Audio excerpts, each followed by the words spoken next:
નમસ્કાર વિદ્યાર્થી મિત્રો, શ્રી સરસ્વતી શિશુ વિદ્યાલય કુકરવાડા ધોરણ 8 વિષય ગણિત પ્રકરણ નંબર 2 એક ચલ સુરેખ સમીકરણ.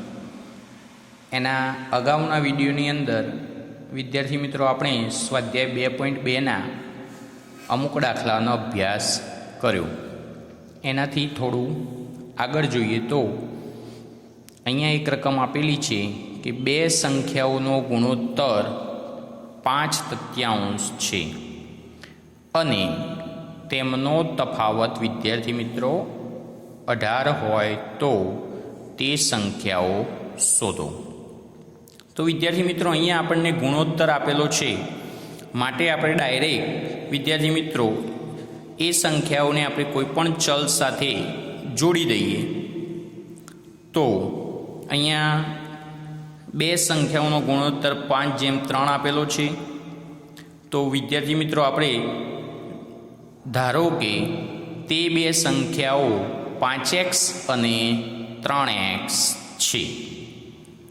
હવે એમનો તફાવત આપણને 18 આપેલો છે. તો બે સંખ્યાઓનો તફાવત 18 આપેલો છે. તો આપણે એનું સમીકરણ બનાવીએ તો વિદ્યાર્થી મિત્રો શું થશે? 5x - 3x = 18. તો હવે વિદ્યાર્થી મિત્રો આપણને ખ્યાલ છે એ મુજબ 5x માંથી 3x જશે એટલે વિદ્યાર્થી મિત્રો શું વધશે? 2x = 18. હવે વિદ્યાર્થી મિત્રો xની સાથે 2 ગુણાયેલા છે, તો 2 દૂર કરવા માટે આપણે બંને બાજુએ 2 વડે ભાગીશું. તો અહીંયા કૌંસમાં લખીએ કે બંને બાજુ 2 વડે ભાગતો. તો શું વધશે વિદ્યાર્થી મિત્રો? x = 9. તો આપણને વિદ્યાર્થી મિત્રો અહીંયા એક સંખ્યા આપણને મળી. તો ચાલો હવે મોટી એક સંખ્યા અને નાની સંખ્યા આપણે જોઈ લઈએ. તો મોટી સંખ્યા કઈ છે વિદ્યાર્થી મિત્રો? તો મોટી સંખ્યા 5x = 5 × 9 = 45. અને નાની સંખ્યા કઈ છે વિદ્યાર્થી મિત્રો? તો 3x = 3 × 9 = 9. 45 × 3 9 તરી 27. તો આમ બે સંખ્યાઓ 45 અને 27 છે. ચાલો હવે બીજો દાખલો જો 3 ક્રમિક પૂર્ણાંક સંખ્યાઓનો સરવાળો 51 હોય તો તે સંખ્યાઓ શોધો. વિદ્યાર્થી મિત્રો અહીંયા 3 ક્રમિક સંખ્યાઓ આપેલી છે. ક્રમિક એટલે વિદ્યાર્થી મિત્રો એક પછી એક આવે એને કહેવાય ક્રમિક. ધારો કે એક સંખ્યા હોય એની અંદર એક ઉમેરીએ તો એના પછીની બીજી ક્રમિક સંખ્યા મળે. બીજી સંખ્યાની અંદર વિદ્યાર્થી મિત્રો એક ઉમેરીએ એટલે આપણને બીજી પાછી એના પછીની ક્રમિક સંખ્યા મળે. તો અહીંયા સૌપ્રથમ વિદ્યાર્થી મિત્રો આપણને 3 ક્રમિક સંખ્યાઓ આપેલી છે. તો આપણે સૌપ્રથમ અહીંયા 3 ક્રમિક સંખ્યાઓ ધારીએ કે ધારો કે 3 ક્રમિક પૂર્ણાંક સંખ્યાઓ. એમાં વિદ્યાર્થી મિત્રો પહેલી સંખ્યા કઈ છે? તો x. હવે xની અંદર 1 ઉમેરીએ તો વિદ્યાર્થી મિત્રો શું થશે? x + 1.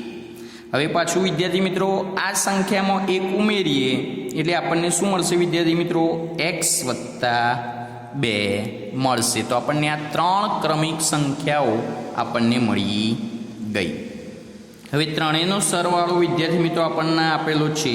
તો અહીંયા લખીએ કે ત્રણેય ક્રમિક પૂર્ણાંક સંખ્યાઓનો સરવાળો 51 આપેલો છે. તો શું થશે વિદ્યાર્થી મિત્રો આપણું સમીકરણ? તો x + 1 x + 2 = 51. હવે વિદ્યાર્થી મિત્રો શું થશે? કૌંસ છોડી દઈએ તો એક્સ વત્તા એક્સ પ્લસ 1 એક્સ પ્લસ 2 બરાબર 51. અહીંયા વિદ્યાર્થી મિત્રો સજાતીય પદોનો આપણે સરવાળો કરીશું. કેટલા એક્સ થયા? 1 2 અને 3x, અને અચળ સંખ્યા 1 વત્તા 2 એટલે પણ 3, 51. આપણને સાદું સમીકરણ મળી ગયું. તો 3x બરાબર 51 માઇનસ 3, કૌંસની અંદર લખીએ તો 3 ને જબા લઈ જતા. તો શું મળશે વિદ્યાર્થી મિત્રો? 3x બરાબર આપણને 48 મળશે. હવે આપણને ખ્યાલ છે એ મુજબ વિદ્યાર્થી મિત્રો 3ને દૂર કરવા માટે 3 ગુણાકારમાં છે, તો દૂર કરવા માટે આપણે બંને બાજુએ 3 વડે ભાગવા પડશે. તો અહીંયા લખીએ કે બંને બાજુ 3 વડે ભાગતો. તો શું વધશે વિદ્યાર્થી મિત્રો? x બરાબર 16. એ આપણો xની કિંમત આપણને મળી ગઈ. તો હવે પહેલી સંખ્યા x બરાબર 16, બીજી સંખ્યા x પ્લસ 1 બરાબર 16 વત્તા 1 બરાબર 17, અને ત્રીજી સંખ્યા x પ્લસ 2 બરાબર 16 વત્તા 2 બરાબર 18. તો આમ 3 ક્રમિક પૂર્ણાંક સંખ્યાઓ 16, 17 અને 18 છે. ચાલો હવે નેક્સ્ટ દાખલો જોઈએ તો વિદ્યાર્થી મિત્રો દાખલા નંબર 7. 8ના 3 ક્રમિક ગુણિતનો સરવાળો 888 છે, તો તે ગુણિત સંખ્યાઓ શોધો.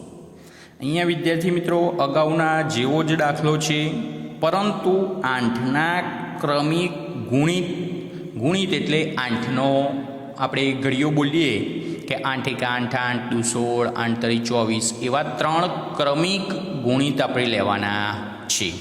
તો અગાઉ જેમ આપણે 3 ક્રમિક સંખ્યાઓ લીધી હતી, એવી જ રીતે અહીંયા એના 3 ક્રમિક પણ ગુણિત સંખ્યાઓ આપણને લેવાની છે. તો ચાલો આપણે ધારીએ તો કે ધારો કે 8ની ગુણિત 3 ક્રમિક સંખ્યાઓ, એમાં પહેલી સંખ્યા બરાબર x, તો બીજી સંખ્યા વિદ્યાર્થી મિત્રો એનો ગુણિત એટલે 8 વડે ગુણવાના, એટલે કે એની અંદર 8 ઉમેરીએ એટલે એની ગુણિત સંખ્યા મળી જાય. ત્રીજી સંખ્યા એટલે વિદ્યાર્થી મિત્રો આ જે બીજી સંખ્યા છે એમાં ફરીથી આપણે 8 ઉમેરીએ એટલે એની ગુણિત આપણને સંખ્યા x વત્તા 16 મળી જશે. તો આપણને આમ 3 સંખ્યાઓ વિદ્યાર્થી મિત્રો મળી ગઈ. પહેલી સંખ્યા x, બીજી સંખ્યા એટલે x વત્તા 8, ત્રીજી સંખ્યા એટલે x વત્તા 16. હવે ત્રણેયનો આપણને સરવાળો વિદ્યાર્થી મિત્રો આપેલો જ છે કે 3 ક્રમિક ગુણિત સંખ્યાનો સરવાળો 888 છે. તો શું થશે વિદ્યાર્થી મિત્રો આપણને? તો x વત્તા 8 x વત્તા 16 બરાબર 888. તો અગાઉ જેમ સમીકરણ આપણે વિદ્યાર્થી મિત્રો ઉકેલ્યું હતું એવી જ રીતે ઉકેલીએ તો x વત્તા 8 x વત્તા 16 બરાબર 888. તો કેટલા x છે વિદ્યાર્થી મિત્રો? 3x વત્તા 8 વત્તા 16 બરાબર 24 બરાબર 888. તો 24ને વિદ્યાર્થી મિત્રો જમણી બાજુ લઈ જતા, તો અહીંયા લખીએ 24ને જબા લઈ જતા. તો વિદ્યાર્થી મિત્રો કેટલા વધશે? 24માં 3x બરાબર 24 બાદ કરીશું એટલે 864 વિદ્યાર્થી મિત્રો વધશે. તો હવે એક્સને એકલો રાખવા માટે 3 ગુણાયેલા છે, તો 3 વડે વિદ્યાર્થી મિત્રો બંને બાજુ આપણે ભાગી દઈએ. તો અહીંયા લખીએ કે બંને બાજુ 3 વડે ભાગતો. તો વિદ્યાર્થી મિત્રો શું થશે? અહીંયાથી 3 3 જશે એટલે એક્સ, અહીંયા એનો ભાગાકાર કરીશું તો વિદ્યાર્થી મિત્રો આપણને કેટલો મળશે? 288 જવાબ મળશે. તો આપણી પહેલી સંખ્યા x બરાબર 288, બીજી સંખ્યા x વત્તા 8 બરાબર 288 વત્તા 8 બરાબર 296, અને ત્રીજી સંખ્યા x વત્તા 16 બરાબર 288 વત્તા 16 બરાબર 304. તો આમ વિદ્યાર્થી મિત્રો આમ 3 ક્રમિક ગુણિત સંખ્યાઓ